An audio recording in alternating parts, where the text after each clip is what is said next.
आपण पाहतो यशोभारत टाइम्स। कालच एक अंधेरी पश्चिम जय भवानी माता रोड इथे एक SRA प्रोजेक्ट चालू आहे। त्या SRA प्रोजेक्टमध्ये काल भीषण दुर्घटना झाली। आपण पाहू शकता की JCBचा आहे, एक JCB एका घराच्या शेजारीच आहे आणि त्या घरात JCBच्या चालू असलेल्या कामामुळे एका घराच्या पत्र्यावर दगड पडून एक दुर्घटना, भीषण दुर्घटना अशी झाली। तुम्हाला सांगू इच्छितो की याच्यामध्ये एक लहान मुलीचा एक जर तिच्या आईने जर सजगता दाखवली नसती, सतर्कता दाखवली नसती तर एक मोठीशी भीषण दुर्घटना झाली असती। परंतु त्या मुलीचे दैव बलवत्तर म्हणून तिचे प्राण असे वाचले, असंच त्यांच्या वडिलाचे म्हणणे आहेत। तिचे वडील आहेत आपल्यासोबत, वडील प्रवीण चव्हाण। त्यांच्याकडून जाणून की नक्की काय दुर्घटना झाली आणि कशामुळे झाली आणि नक्की काय हा प्रकार आहे। प्रवीणजी, आपण काय सांगाल, काय झालं नक्की दुर्घटना याबाबत? ह्याच्याकडे मी सांगितलं होतं बिल्डर लोकांना की तुम्ही व्यवस्थित करा, तर त्याला कोणी काय निष्काळजीपणा केला त्याच्यामुळे, आणि दोघा तिघांना सांगितलं की सांभाळून करा, तर ड्रायव्हरने पण त्याचं काम केलं। ड्रायव्हर पण बोलला मी हळूहळू करेन, पण काही गोष्टी असे झाल्या की त्याच्यामध्ये की तो दगड पडल्यानंतर जस्ट म्हणजे बायको आल्यानंतर त्यांची कामं चालूच आहे, पण असं नाही की केलं की या लोकांनी बंद करा की बाबा काही प्रॉब्लेम झाला आहे। त्यांची माणसं सगळं झाल्यानंतर आले, पडल्यानंतर तो पण जर JCB चालूच आहे। या संदर्भात आपण पोलीस स्टेशनमध्ये फायर ब्रिगेडला तक्रार कळवली होती का? हो, कळवलेली आम्ही। मग त्याच्यामध्ये पोलीसवाल्यांना फोन केलेला, पोलीसवाले बोलले अरे आम्ही आता बाहेर आहे, आता का आम्ही येऊ शकत नाही। मी 2 वेळा फोन केला, त्यांची नावं पण आहे, त्यांची नावं एक संतोष पवार करून आहे आणि एक शिंदे करून आहे। तुमचं कान म्हणणं असं की पोलिसांनी याच्यामध्ये लेट रिस्पॉन्स दिला आपल्याला? बरोबर। एकदा फोन केल्यानंतर मी त्यांना सांगितलं की बाबा असं माझं घर आहे, मी जय भवानी माता मंदिर चुनीलाल चाळ आहे तिथे मी राहतोय, तिथे वरतून दगड पडला। मग ते बोलले ठीक आहे आम्ही माणसं पाठवतो करून, पोलीसवाले कोणतरी पाठवतात त्या बोलले।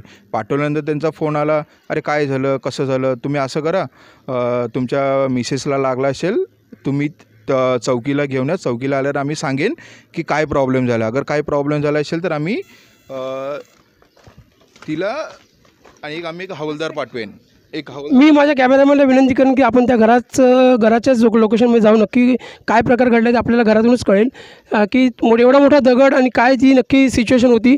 तर विनंती करेन माझ्या कॅमेरामॅनला की त्यांनी त्या घराची लोकेशन जी आहे आणि घराची जी सिच्युएशन आहे ती आपल्या सर्व व्ह्यूअर्सला दाखवावी।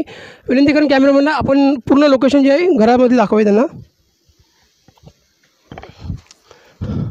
आपण पाहू शकता की सध्या जो आहे आपण त्या घरामध्ये आलेलो, दुर्घटना झालेल्या घरामध्ये, हा जो आहे वरती पत्रा, त्या पत्र्याच्या जो आहे पत्र्याच्या खाली ह्या लाकडी एक जो आहे लाकडी जो पोटमाळा आपल्या प्रत्येकाच्या घरात असतो त्याप्रमाणे हा लाकडी पोटमाळा आहे। हा पोटमाळा जो आहे तो पोटमाळ्याचा दगड, मी कॅमेरामॅनला विनंती करेन की त्यांनी त्या लाकडाची जो तुटलेली रीप आहे, तुटलेला जो त्यांचा मजबूत असा लाकडी जो जोड आहे तो तुटून ते पूर्ण दगड, हा मोठासा असा दगड त्यांच्या खालच्या घरात कोसळला होता। आणि सध्या आता या दुर्घटनेमध्ये गंभीर अशा जखमी झालेत सुप्रिया चव्हाण, त्यांना नक्की विनंती, नक्की त्यावेळेला काय परिस्थिती होती आणि तुम्ही कशी सतर्कता दाखवली? सुप्रियाजी, नक्की काय झालं या संदर्भात तुम्ही आपण सांगू शकाल काय? तर मुलीचा अभ्यास घेत, पण ते अचानक ते माळा होता त्याच्यासाठी लवकर पडलं, ते पटकन एकदम नंतर खाली आलं। माझी मुलगी इथं होती, तिला मी ट्युशनला पाठवायचं म्हणून अभ्यास घेत होते आणि नंतर मग ते अचानक वरनं आलं ना, मग मी तिला तिकडे सारलं, मध्ये पडलं। जर तुम्ही सतर्कता दाखवली नसती तर मोठा दुर्घटना, मोठा अपघात, हे काही अनुचित प्रकार घडला असता काय? हो। यामध्ये सुप्रिया चव्हाण अजून त्यांना काय सांगायचं? ते दगड आहे ना, तो इथे पडला असता।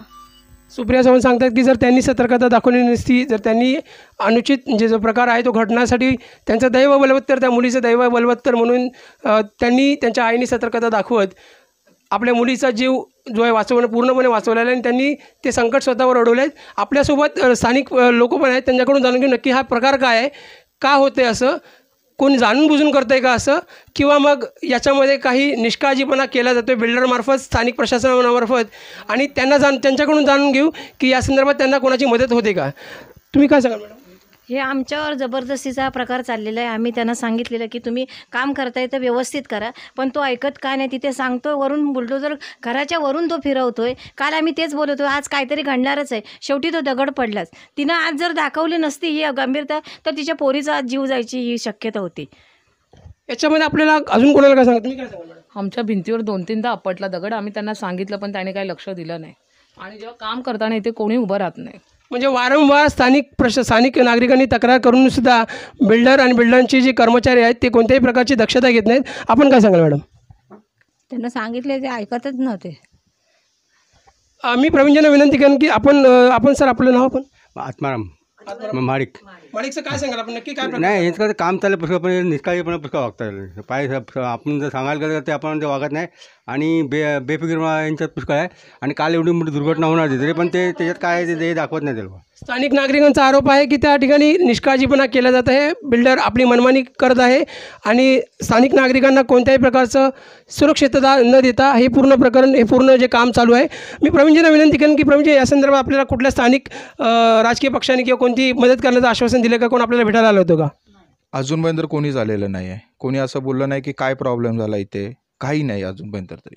कुठल्याही राजकीय पक्षाने अजून आपल्याला भेट दिली नाही, या संदर्भात चौकशी केली आहे का? कोणीच दिलेले नाही अजूनपर्यंत तरी.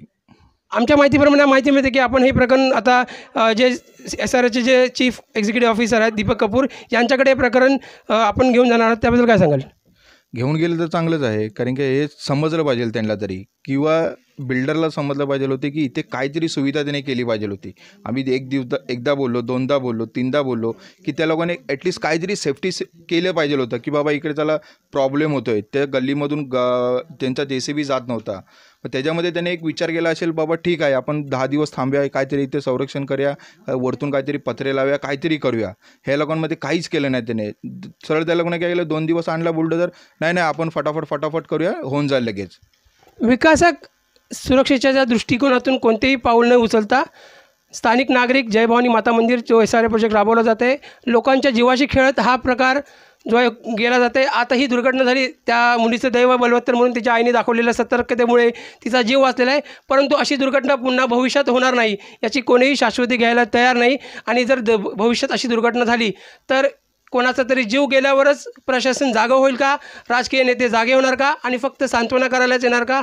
या संदर्भात मोठा प्रश्न निश्चिन्न निर्माण होत आहे. आता आपण पाहू शकता की हा जो दगड आहे ही मोठी लगभग 4 ते 5 विटांचा एकूण असा ठोकळा मोठा, की हा दगड त्यांच्या पत्र्यावरून पडून घरात पडला. जर हा दगड एखाद्या लहान मुलीच्या किंवा एखाद्या ज्येष्ठ नागरिकाच्या जर कुठल्याही अवघड ठिकाणी किंवा डोक्यामध्ये जर पडला असता तर त्याचा जागीच मृत्यू हा नक्की होता. परंतु त्यांच्या कुटुंबातील जे आहेत ज्येष्ठ नागरिक किंवा मग त्या लहान मुलीचं पुन्हा. आता आपण त्याच प्रकल्पामध्ये आणखीन एक तिथे शेजारीचे घर आहे, त्यांनी पण आपल्या तक्रारी मांडलेल्या आहेत. त्यांच्याकडून जाणून की नक्की याच्यामध्ये काय तक्रारी आहेत आणि काय असुविधा होते. काय सांगाल मॅडम? तुम्ही आता मगाशी सांगितलं की दगड पडला, तुम्हीच त्या शेजारी राहता, तुम्हाला काय याच्यामध्ये तक्रार आहे, तुम्हाला काय इश्यू होते? म्हणजे असं माझ्या मिस्टरांचं पायाचं ऑपरेशन झालेलं आहे. घरी धूळ त्याला सांगितलं पडदा लाव, तरी पण तो ऐकत नाही. कधी मीटर काढतो, कधी कॅबल बंद करून टाकतात आमचे. मग त्याच्यावर ह्या परिस्थितीत आम्ही काय करायचं? त्यांना सांगून सुद्धा ते ऐकत नाहीत. तुम्हाला कुठल्याही राजकीय नेत्यांनी पॉलिटिक्स कुठच्याही राजकीय नेत्यांनी पण मदत केली नाही, कुणी पण केली. प्रशासन तुमच्या सोबत आहे, प्रशासन तुमच्या विरोधात आहे? हां, सर्व आमच्या विरोधात आहे. 2 महिने मी हॉस्पिटलमधून आत्ता परवा आले घरी. हे होते स्थानिक नागरिक. त्यांनी पुन्हा एकदा तक्रारीचा पाढा वाचलेला आहे, तरीसुद्धा प्रशासन जागं व्हायला तयार नाही. प्रशासन विकासकाला पाठीशी घालून, विकासक हा आपला विकास करत आहे का जनतेच्या विकासासाठी विकासक आहे, हा एक मोठा प्रश्नचिन्ह इथे निर्माण झालेला आहे. आता की हेच ते घर आहे ज्या घराच्या मागे हा JCB आहे. चालू जे ते स्थानिक रहिवासी राहतात त्या घराच्या एक्झॅक्ट एक 2 फुटाच्या अंतरावरच JCBला लागून JCBचं काम केलं जाते. आणि या होणाऱ्या जे अनुचित प्रकार जो आहे जो तो घडलेला आहे ते याच घरामध्ये घडलेला आहे. आपण पाहू शकता की हा एवढा मोठा JCB च्या कामामुळे त्या घराच्या पत्र्यावर मोठा असा दगड पडून ही दुर्घटना झाली. आणि आपण अजून एक मी विनंती करेन माझ्या कॅमेरामॅनला की आणखीन याच्यामध्ये एक शेजारी घर आहे, तिथं हा जो एवढा मोठा JCB आहे त्याच्या खाली हे रॅबिट आहे आणि त्या रॅबिटच्या जोराने जे शेजारी घर आहे त्या घरांच्या भिंतींना तडे जात आहे. उद्या भविष्यात ही दुर्घटनेचा अलाराम आहे. तरीसुद्धा कोणीही प्रशासन, कोणीही राजकीय स्थानिक नेते किंवा प्रशासन आणि त्यासोबत बिल्डर या स्थानिक रहिवाशांच्या जीवावर उठून हा विकास करायचा त्यांचा प्रयत्न आहे का, हे एक मोठा प्रश्नचिन्ह निर्माण होत आहे. मी विनंती करेन माझ्या कॅमेरामॅनला की स्थानिक जे रहिवासी आहेत त्यांच्याकडे त्यांच्या प्रतिक्रिया जाणून घेऊ नक्की याच्यामध्ये काय प्रकार आहे आणि असा प्रकार का होत चालला आहे. मी विनंती करेन की आपल्या कॅमेरामॅन नागरिक त्यांच्या काय सांगाल मॅडम, नक्की काय सुविधा होते आपल्याला? आमचे कॅबल लाईन तोडलेले आहेत, गटारं आमची भरलेले आहेत. बघा केवढा आम्हाला खूप त्रास होतो आहे. पण ते लोक पाण्याचे नळ तोडले आहेत, मीटर तोडले आहेत आमचे. तुमची परवानगी घेतली का पाण्याचं नळ? म्हणजे तुमच्याकडे आता पाणी येतं का, लाईट येते का? नाही, पाणी येतं पण आमच्याकडे कॅबलची लाईन नाही आहे. कॅबल आमची 3 दिवस झाले तुटलेली आहे. पाणी पण बारीक येते पण आणि मीटर पण आमचे तोडले आहेत. आमचे मीटर अदली बदली केले आहेत, ते पण आम्हाला करून दिले नाहीत अजून. मी या संदर्भात कुठे तक्रारी केल्यात का कोणी तुम्हाला आता का म्हणजे हो केलेले आहेत आम्ही. विजय देसाई आणि हां विद्याताई चव्हाण यांना हे केले. राष्ट्रवादीचे आमदार विधान परिषद आमदार विद्याताई चव्हाण यांना तुम्ही अप्रोच केलेला या संपूर्ण प्रकरणासाठी, त्यांच्याकडून तुम्हाला काय आश्वासन दिले? नाही, त्याने आम्हाला आश्वासन दिले की आम्ही तुमच्या मागे आहे म्हणून आम्ही तुम्हाला सपोर्ट करू म्हणतो.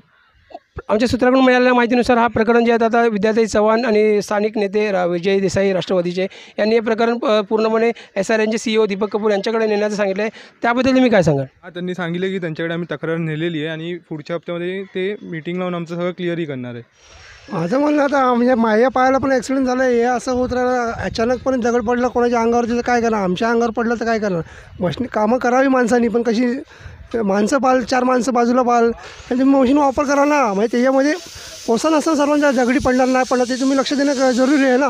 तुमचा म्हणण्याचा उद्देश इथे आहे की तुम्ही कामं करताना सुरक्षेच्या दृष्टिकोनातून खबरदारी घेऊन कामं केली पाहिजे. खबरदारी घेऊन कामं करायला पाहिजे ना त्यांनी पण.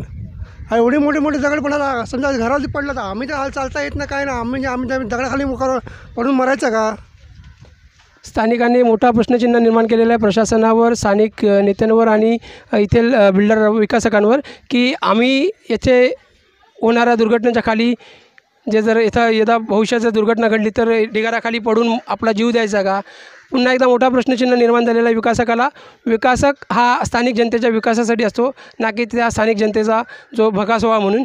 स्थानिक जनतेच्या जीवनाचा प्रश्न निर्माण झालेला आहे. स्थानिक जनतामध्ये आक्रोश आहे. त्यांनी सरळ सांगितलेलं की तुम्ही तुमच्या होणाऱ्या दुर्घटनेमुळे ढिगाराखाली जे पुरून ढिगाराखाली दबून आपला जीव गमवायचा.